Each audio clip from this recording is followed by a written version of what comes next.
ہمیں محل مد بھی مل رہا ہے, ہمیں سبب مد بھی مل رہا ہے. محل مد ہمیں پتا ہے کہ یا تو حروف مد ہے یا حروف لین ہے, اور اس میں کیا موجود ہے جاء میں, اس میں الف سے پہلے زبر ہے, تو یہ حروف مدہ ہے. اس کے بعد کیا ہے, حمزہ ہے, اور حمزہ کس میں سے ہے, سبب مدہ میں سے ہے. تو اٹس مین کہ یہاں پر مد فرعی ہو رہی ہے.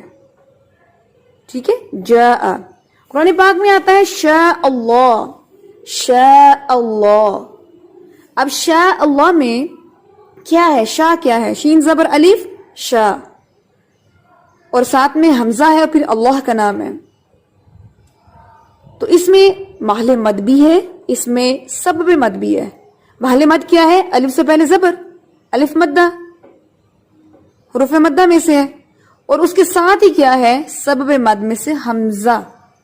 دونوں اجزاء پورے ہو گئے, محل مد بھی سبب مد بھی, تو یہ ہے مد فرعی. ٹھیک ہے, تو اسی ٹاپک پر تھوڑی سی ہم اور پیش رفت کرتے ہیں, کیونکہ یہ ٹاپک ہمارا چل رہا ہے.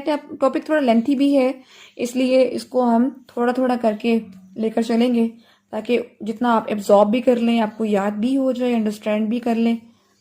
تو چلیں ہم چلتے ہیں. تو اب آپ نے ساتھ ساتھ میں لکھنا بھی ہے, جو چیز سمجھ نہ آئے آپ پھر مجھ سے پوچھ بھی سکتے ہیں. تو مد کے بارے میں ہم پڑھ رہے تھے. تو مد کی اقسام, اور پھر مد کی اقسام میں مد فرعی کی اقسام, اور اس کی اقسام میں ہم نے محل مد, سبب مد کو علیحدہ کیا, اور اس کی اقسام میں مد متصل, منفصل اور مد عارض. اب ہم نے جو اسٹڈی کرنا ہے وہ کیا کرنا ہے, وہ بیسیکلی ہم نے اسٹڈی کرنا ہے مد عارض کی اقسام کو. آپ لکھ سکتے ہیں کہ مد عارض کی اقسام کی تفصیلات. آپ یہ ہیڈنگ دے سکتے ہیں, مد عارض کی اقسام کی تفصیلات. مد عارض کی اقسام مد فرعی کی اقسام کی تفصیلات. اس میں سب سے پہلے ہم پڑھیں گے انشاءاللہ 4 اقسام ہے. 4 میں سے سب سے پہلے آج جس کو ہم سٹارٹ کریں گے وہ ہے مد متصل. مد متصل.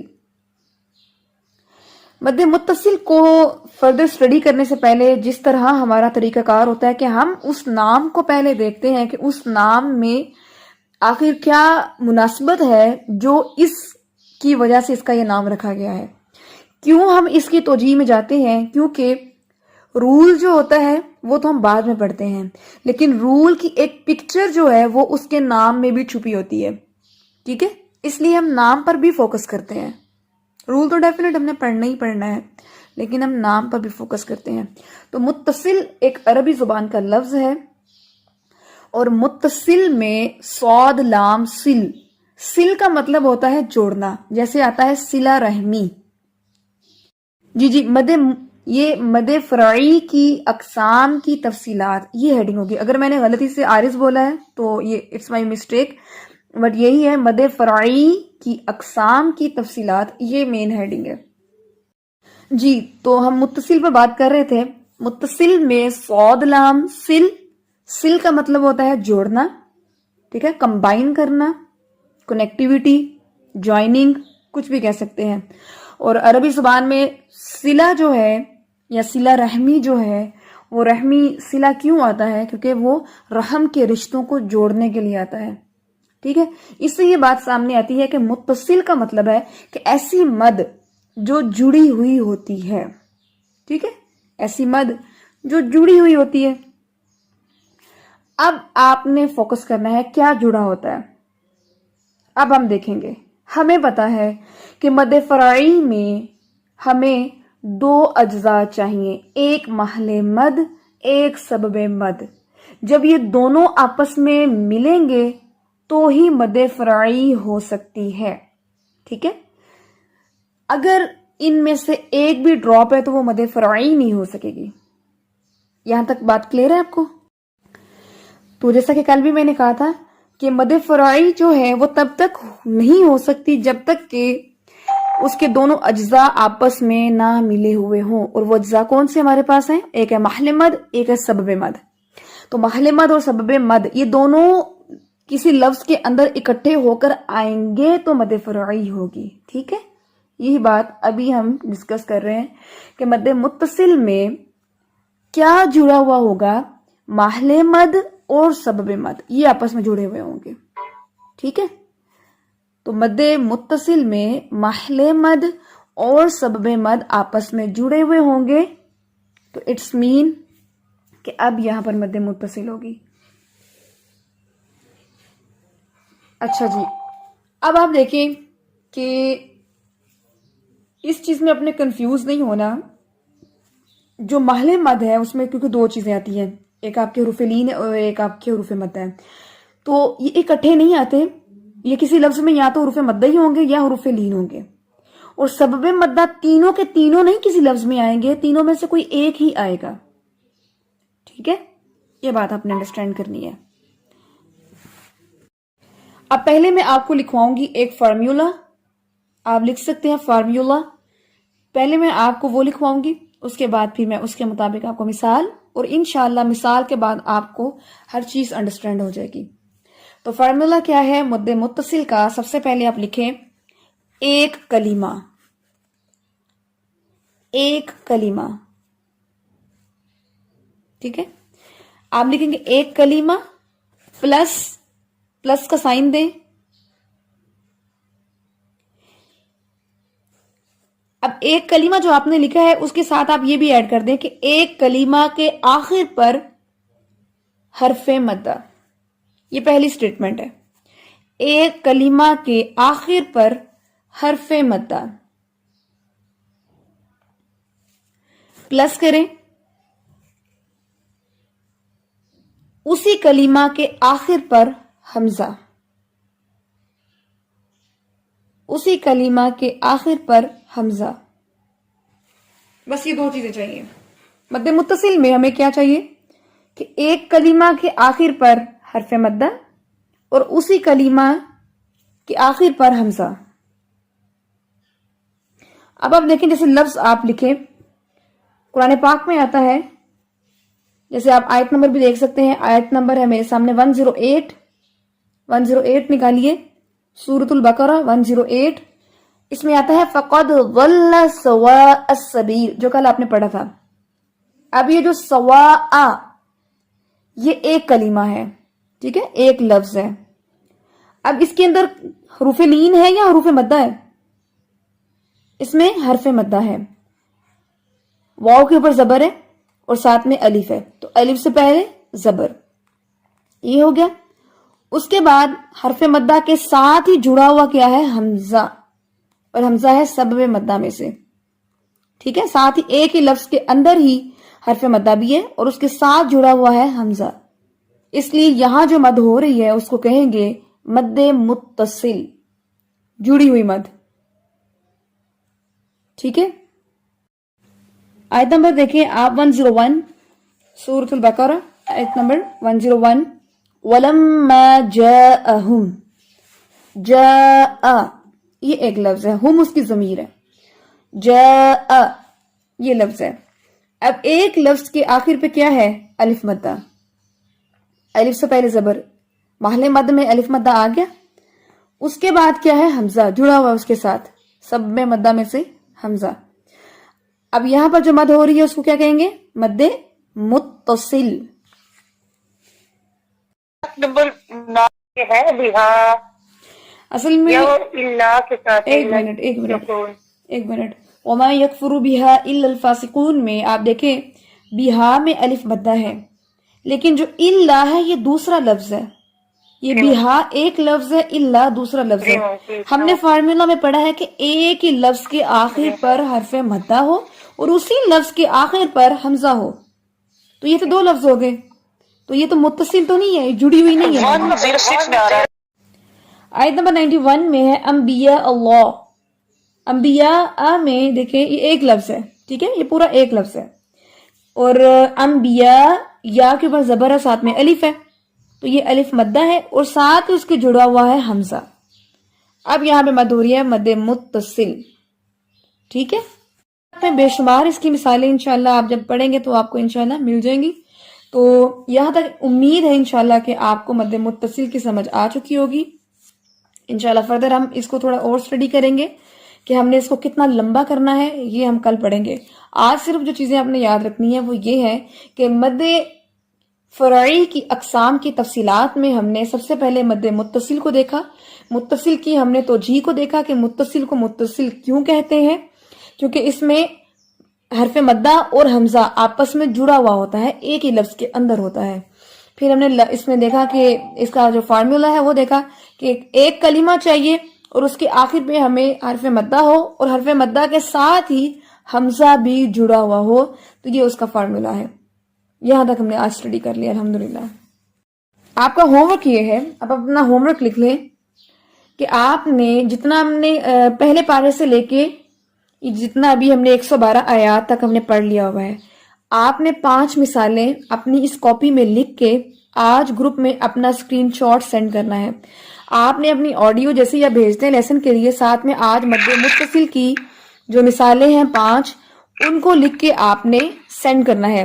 ایک چیز اور آپ سیکھ لیں، یہاں پر آپ نے صرف یہ نہیں کرنا کہ آپ نے مثال لکھی اور سینڈ کر دی، بلکہ اس مثال میں آپ انڈر لائن کریں گے کہ یہ حرف مدہ ہے اور یہ اس کے ساتھ حمزہ ہے، ٹھیک ہے؟ ایک لفظ لکھا ہوگا نا، اس میں آپ نے حرف مدہ کے نیچے لائن لگانی ہے اور ساتھ ہی حمزہ کے نیچے بھی لائن لگانی ہے، تاکہ پتہ چل جائے کہ آپ نے مد متصل کو ڈیفائن کیا ہے۔ انڈرسٹینڈ کہ مد متصل کی مقدار کیا ہے، ہم اس کو کتنی لینتھ دیں گے، ٹھیک ہے؟ اب مجھے بتائیں کہ یہاں تک آپ کو کلیئر ہے، کوئی امبیگوٹی تو نہیں ہے، کوئی پریشانی تو نہیں ہے؟ تو اب ہم بات کرتے ہیں مد متصل کی مقدار پہ۔ اب آپ دیکھیں، اب یہاں سے آپ نے بات سمجھنی ہے، ذرا غور سے سننی ہے بات، کہ جب سمپل حروف مدہ تھے، سمپل مد اصلی تھی، وہاں پر مقدار ہم نے بات کی تھی، مقدار ہے جی 2 کاؤنٹس، یعنی ایک الف، ٹھیک ہے؟ ایک الف جتنی آپ نے آواز لمبی کرنی ہے۔ اب ہم نے بات کی تھی یہ جو ایک الف جتنی آواز ہم لمبی کرتے ہیں نا، تو یہ ہم اصل میں اس کی ریکوائرمنٹ کے مطابق لمبی کر رہے ہیں، وہ ہم خود نہیں کر رہے، کیونکہ اگر فار ایگزامپل با زبر با ہے تو ہم کیسے پڑھیں گے؟ با زبر با۔ اگر ساتھ میں الف لگا دیے تو ہم پڑھیں گے، پہلے با کی آواز تھی، ساتھ میں الف ہے، تو اب ہم تھوڑا سا اور الف کی مقدار وہ ایڈ کریں گے تو بنے گا با زبر الف با۔ تو ہم نے ریکوائرمنٹ کے مطابق لمبا کیا، ہم نے ایگزیجوریٹ نہیں کیا، ہم نے خود سے لمبا نہیں کیا۔ مد فرعی میں اصل میں بات یہ ہے کہ ہم اس میں ایگزیجوریشن کرتے ہیں، ہم اس میں خود سے لمبا کرتے ہیں، اس کو لکھا ہوا صرف ایک الف ہے لیکن ہم اس کو 3 الف جتنا لمبا کر رہے ہیں، ٹھیک ہے؟ اسی لیے اس کو مد فرعی کہتے ہیں۔ اچھا جی، تو اس لیے مد متصل میں اس کی مقدار ہے 3 الف کے برابر، ٹھیک ہے؟ 3 الف کے برابر آپ نے آواز کو لمبا کرنا ہے، لائک وَجَاءَ وَلَوْ شَاءَ اللَّهُ، ٹھیک ہے؟ 3 الف جتنا آپ نے اس کو لمبا کرنا ہے۔ جیسے آپ 3 فنگرز ہیں، آپ ان کو کلوز کر لیں اور آپ سلولی جو ہے وہ ایسے 1 بائی 1 آپ ان کو اوپن کرتے جائیں۔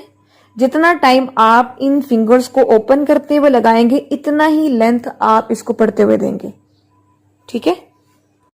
اچھا جی، تو مد متصل جو ہے اس کی مقدار اب آپ کو پتہ چل گئی کہ 3 الف کے برابر اس کو لمبا کرنا ہے۔